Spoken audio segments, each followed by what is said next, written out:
Gracias por seguir con Uno más Uno. Aquí tenemos a nuestro invitado de hoy en esta entrevista en primer plano, Miguel Seara Hatton, que es de nosotros. Así Viene es. aquí con mucha frecuencia y de hace tiempo, los 36 años. En diferentes roles y etapas. Del programa, así es. Yo no soy tan viejo. Bueno, Es que usted comenzó joven. comenzó joven, muy joven. Sí. Miguel, hay muchos temas vinculados al medio ambiente. Hay uno que, gracias a la naturaleza, principalmente a la naturaleza, salió de la agenda, los fuegos No forestales. solamente gracias a la naturaleza. Yo creo que eso es desconocer la capacidad que tienen los bomberos forestales del Ministerio de Medio Ambiente. Fíjate, hubo 500, no me acuerdo si 21 o no 21, pero 500, más de 500, alrededor vamos a poner 550 fuegos, Identificados. incendios que se Identificados y apagaron reportados. en 3 meses. Y para que tengas una idea, eso es más del doble de lo que se apagaron el año pasado. Entonces, la naturaleza llegó al final. Y qué bueno que haya llovido, por supuesto. Pero después de haber pagado más de 550 Sí, pero el fuegos, tema que teníamos, incendios. Miguel, era que se apagaba uno y surgían dos. Bueno, Sí. pero eso es la realidad. Entonces, si no llueve, Correcto. Pero, probablemente estuviéramos todavía apagando fuego. Correcto, pero hemos apagado No, más de a mí me 550, consta, yo vi... casi el doble de lo que se apagaron el año pasado, Sí. ¿no? Y el año anterior, y eso fue en 3 meses. Es decir, yo creo que hay que reconocer la capacidad de respuesta de los bomberos forestales. Pero no quedó también evidenciado, ministro, que hace falta fortalecer esa capacidad de Estamos respuesta. fortaleciendo, ya estamos comprando los equipos, se están comprando unos equipos especializados, porque eso no es tampoco es que tú vas a ir a la tienda de la esquina y tú te vas a encontrar ese equipo. Estamos ya en ese proceso, se le va a dar un reconocimiento. Estamos en estos fuegos forestales participa, hay un equipo, un núcleo, pero hay mucha gente periférica que está vinculada y se le quiere... Con ese tema que mencionó del bono, perdón, Alberto, leí el sábado en la prensa la reunión que hubo con los bomberos forestales, una reunión que fue en Palacio Nacional y en la que participó usted y el presidente de la República. Pero tanto el periódico Hoy como el Caribe comentaban que los bomberos se habían quedado con la expectativa de que allí se le anunciara un aumento salarial. Se le habló de un bono, que me imagino que es lo que usted se refiere con el tema del reconocimiento, pero no se habló del monto, de cuánto tiempo iba a ser ese bono. ¿Pudiera aprovechar Uno más Uno para aclararlo? Bueno, el bono se va a entregar a un listado de personas que se está identificando el director del área de bomberos forestales, y a ese grupo de personas se le va a dar ese dinero. Estamos en ese proceso. ¿De cuánto estamos hablando? Sería como de entre 15 y 20 mil pesos. Porque el tema es que los bomberos que están adscritos a los ayuntamientos. No, esto no está inscrito al ayuntamiento, está inscrito al ministerio. Pero voy a decir, esos bomberos de los ayuntamientos participaron en sofocar los fuegos. Precisamente, pero es que son técnicas diferentes. El bombero forestal es diferente al bombero estructural. Claro que sí. No, los bomberos urbanos son bomberos estructurales. Y no se, por ejemplo, el agua, la función del agua en el fuego forestal, no es la misma que la que tiene en un fuego. Y hay zonas, además, que no pueden penetrar camiones ni nada. Por ejemplo, en el último incendio que fue en José del Carmen Ramírez, tuvimos que traer bomberos de Pedernales en un avión, gracias a la Fuerza Aérea, y ahí montarlos en unos helicópteros y llevarlo a la zona de compartición, que era la zona más cerca, que eran como 5 o 6 horas caminando. Los primeros bomberos que llegaron duraron como 2 días y medio para llegar al punto de fuego, por lo difícil del acceso, y subiendo Es bien, bien difícil. Es bien difícil. Pero bueno, hemos visto también informaciones que dan cuenta de la cantidad de tierra que fueron devastadas por estos incendios en áreas protegidas, en la mayoría de los casos. Y esto entonces requiere un tiempo y un esfuerzo. Hay un para equipo técnico que está trabajando restaurar. de biodiversidad, que está trabajando en eso. Ya. Porque eso no es, tampoco es que yo voy y siembro. Miguel, No hay un proceso para hacerlo. la conciencia que ha adquirido el pueblo dominicano, la sensibilidad por el tema ambiental es increíblemente alta. Increíblemente alta. Ojalá que eso se traduzca en la protección, porque todavía hace falta que la gente esté consciente y que haya mecanismos en el manejo de la basura, sí, de los residuos sólidos, o sea, en el manejarse en la vida cotidiana con el tema ambiental. Yo estuve el pasado fin de semana en Villa Altagracia, un encuentro que convocó la Fundación para el Desarrollo de Villa Altagracia para discutir el tema ambiental de esa provincia, de ese municipio. Y fue increíble cómo una sociedad tan fragmentada como la nuestra, porque la hay, ¿verdad? Sí, claro. Desde el punto de vista político, económico, social, etcétera, se unió y participó en ese seminario con tanto brío, con tanto entusiasmo. Ningún otro tema creo que sea capaz de unir a la gente tanto como el tema ambiental. Y por eso la gente también se ha convertido en guardián de los recursos naturales, te denuncia la contaminación de los ríos, te denuncia la contaminación de la cañada, te denuncia la depredación en los bosques. Y esto implica un reto muy fuerte. Y algo que se dijo en el seminario, coincidían una serie de especialistas, Domingo Marte,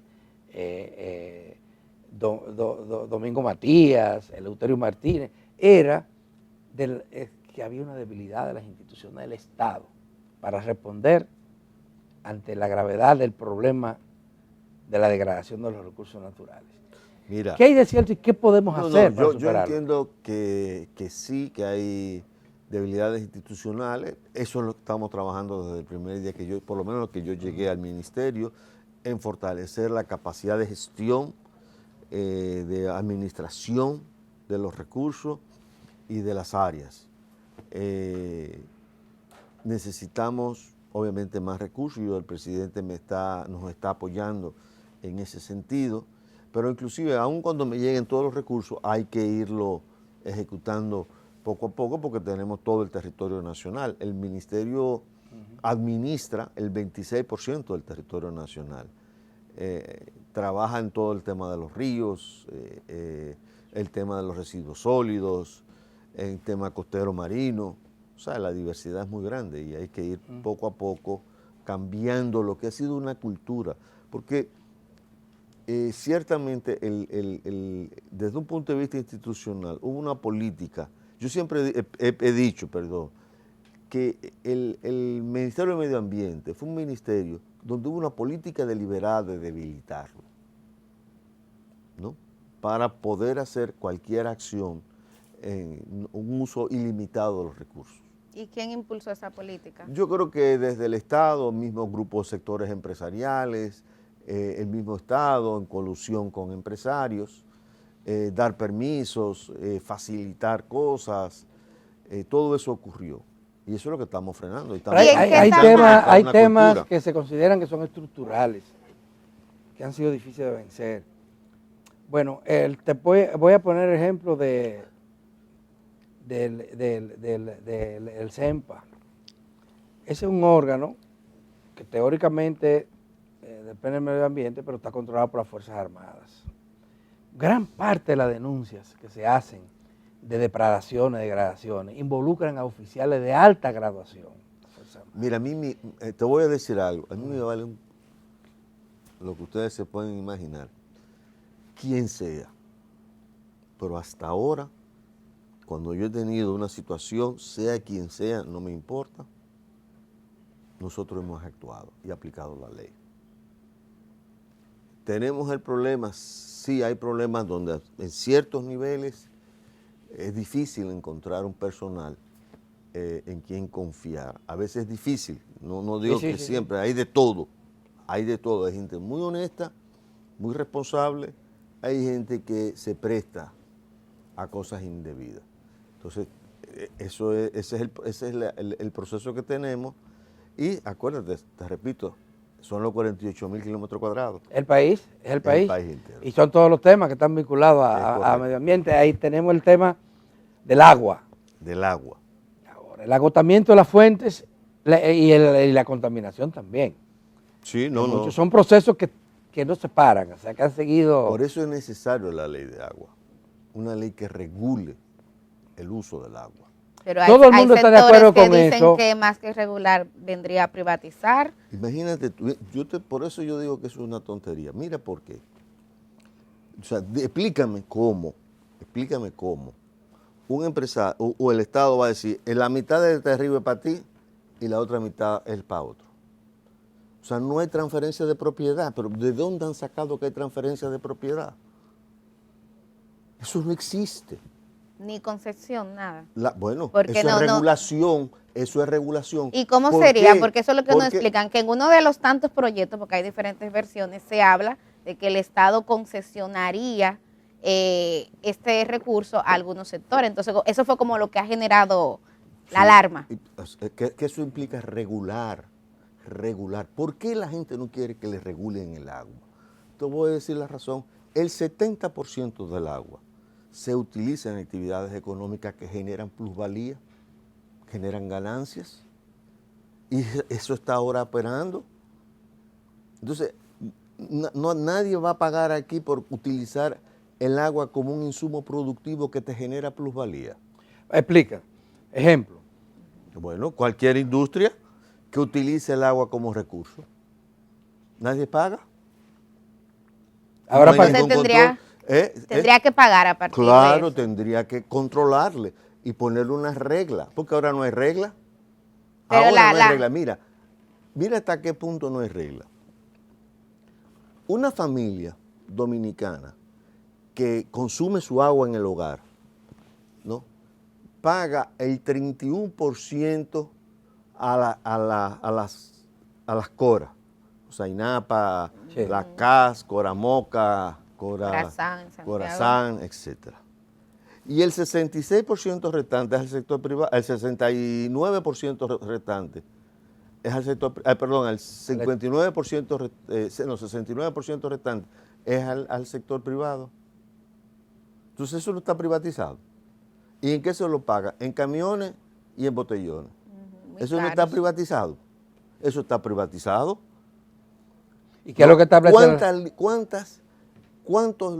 ¿Tú sabes cuántos litros de agua se necesitan para producir una libra de arroz? ¿Tú tienes una idea? Miles. 3.000 litros de agua para producir un litro de arroz. Eso hay que regularlo, eso hay que organizarlo. O sea, tú tienes derecho a utilizar toda el agua, pero además, aproximadamente como el 60 o 70% que se usa en la actividad agrícola se desperdicia. La regulación del agua que se vende, agua procesada,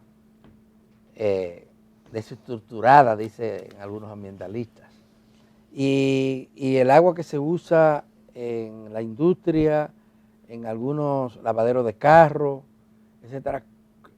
¿Qué impacto va a tener la ley? ¿Qué es lo que plantea la ley con relación a esto? ¿Cómo? Regular. O sea, tú vas a utilizar el agua para un propósito económico. Bueno, tú tienes que hacer un contrato con la corporación que te abastece y sobre esa base se regula. Ahora lo tienen esos contratos. Bueno, no. ¿Cuánto le cuesta? Un metro cúbico creo que salen 33 pesos y le cobran 6. Porque el gran problema ahora mismo que tenemos, ¿tú sabes cuánto cuesta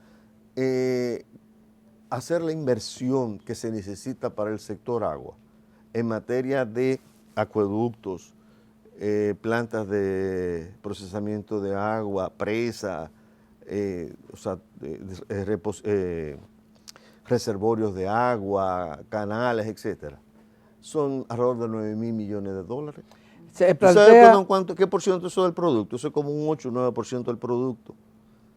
Entonces, eso hay que financiarlo. Si alguien hace una planta de agua. Desalinizadora. Sí. Entonces, porque una planta de agua no tiene que desalinizar, ¿no? Bueno, esa agua, mientras esté en la empresa, es propiedad de la empresa, pero cuando entra a los a las tuberías ya es propiedad, es de dominio público. Así Correcto. es. Se plantea que esa empresa tiene derecho a vender la transferencia. También, a vender el agua.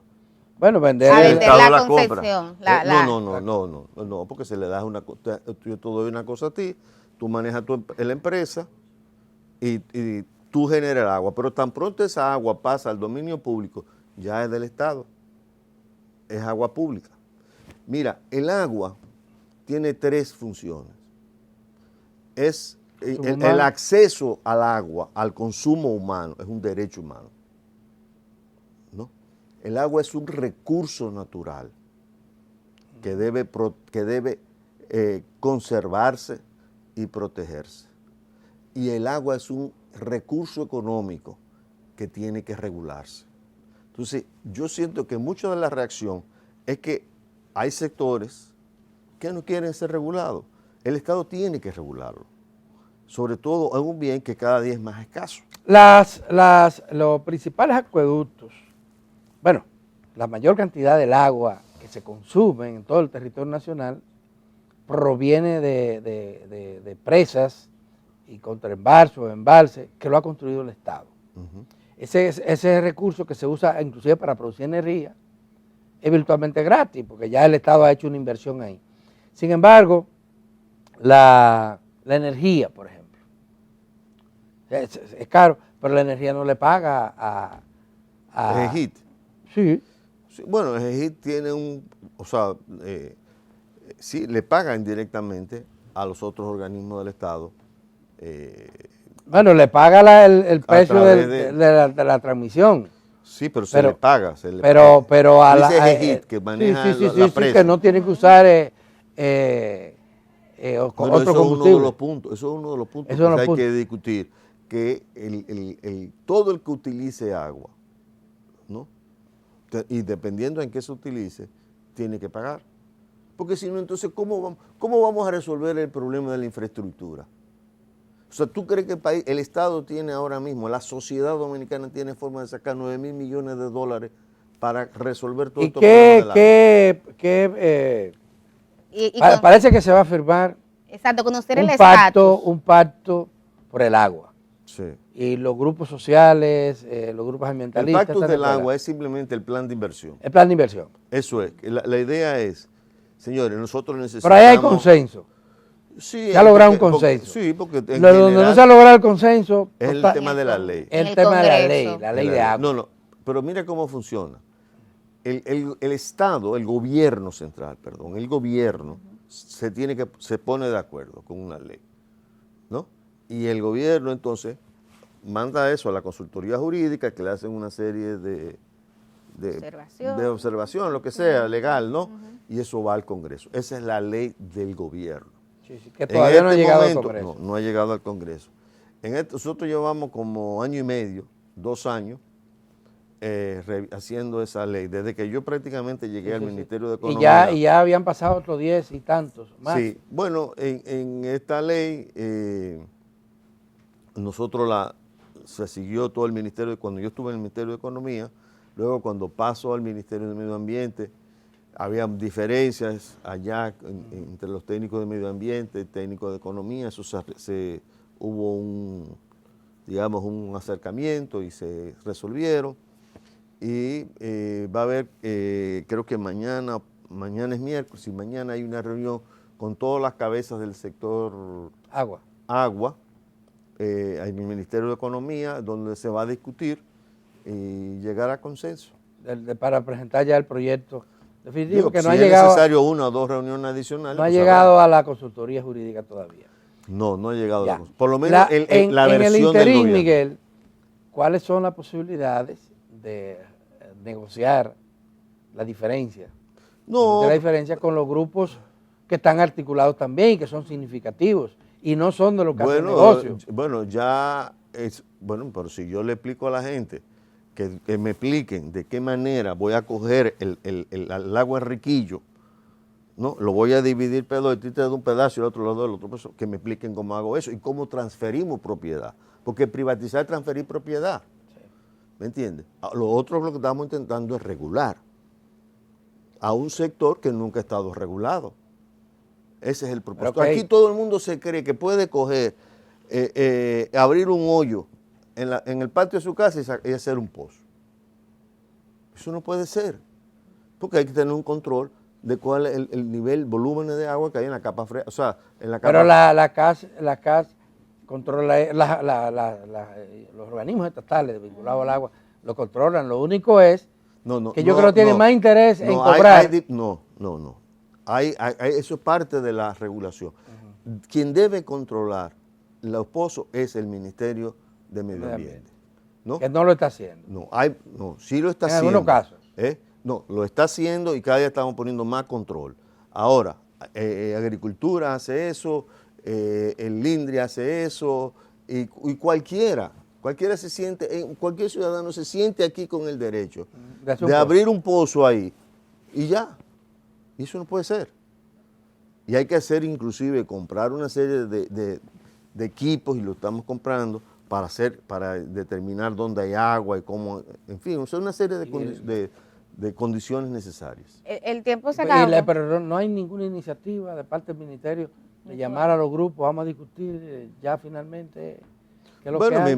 Me imagino que sí, que habrá un momento. Yo ahora mismo,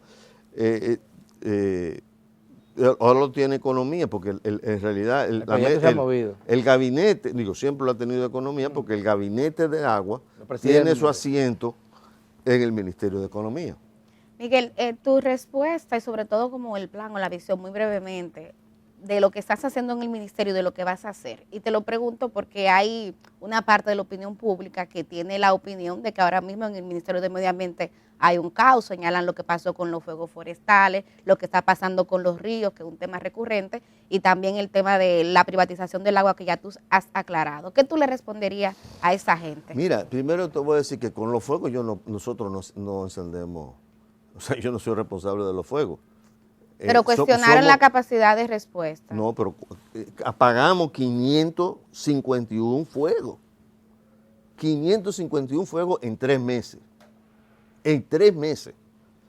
Luego llegó la lluvia y qué bueno, pero 551 meses. Calcula eso, cuánto era diario que nosotros teníamos que salir a apagar. Toda la mañana, yo lo primero que recibía es, hay fuego en tal sitio, tal otro y tal otro. Y lo resolvimos todos. No hubo un solo muerto por fuego. No hubo una sola, el más grande fue el de Valle Nuevo, porque todos fueron apagados. Entonces, no es cierto que no hubo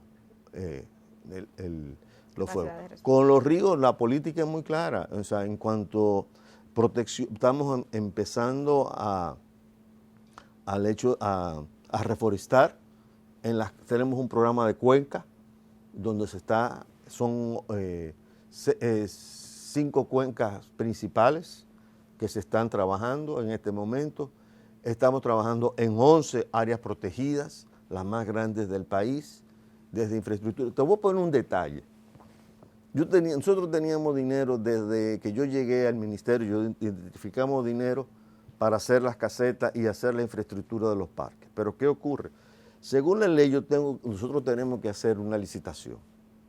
Pero ¿qué ocurre? Cuando tú vas a hacer una licitación de un parque, vamos a suponer la caseta te puede costar, una casa de madera, ¿no? Te puede costar 1,5 millones, 2 millones de pesos. ¿No? Hay que subir el material a un sitio difícil. ¿Qué ocurría? Que nosotros hacíamos la licitación y se declaraban desiertas.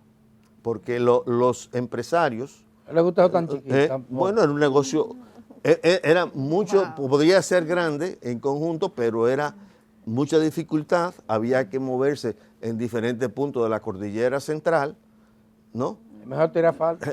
No es un negocio para mucha gente. No es un negocio, entonces, ¿qué vamos a tener que hacer ahora? Vamos a sacar una resolución de urgencia, de compras de urgencia, para nosotros comprar todos los materiales y nuestros ingenieros y con brigadas que nosotros vamos a contratar van a hacer. porque si no me voy a pasar la gestión en el proceso de que si hago una licitación, pero que ya cuando hice esa licitación no lo puedo hacer inmediatamente a la siguiente, sino que tengo que esperar un tiempo, pero cuando sale me dicen que no aparece quien quiera concursar, porque son montos pequeños. Llaman a Alexis. ¿A quién? Ay. ¿Qué Alexis? Que Alexis Medina. Ah. Mira, vámonos a la pausa. La compañía rápido. Alberto Grullón. Gracias, Miguel. Muchísimas gracias.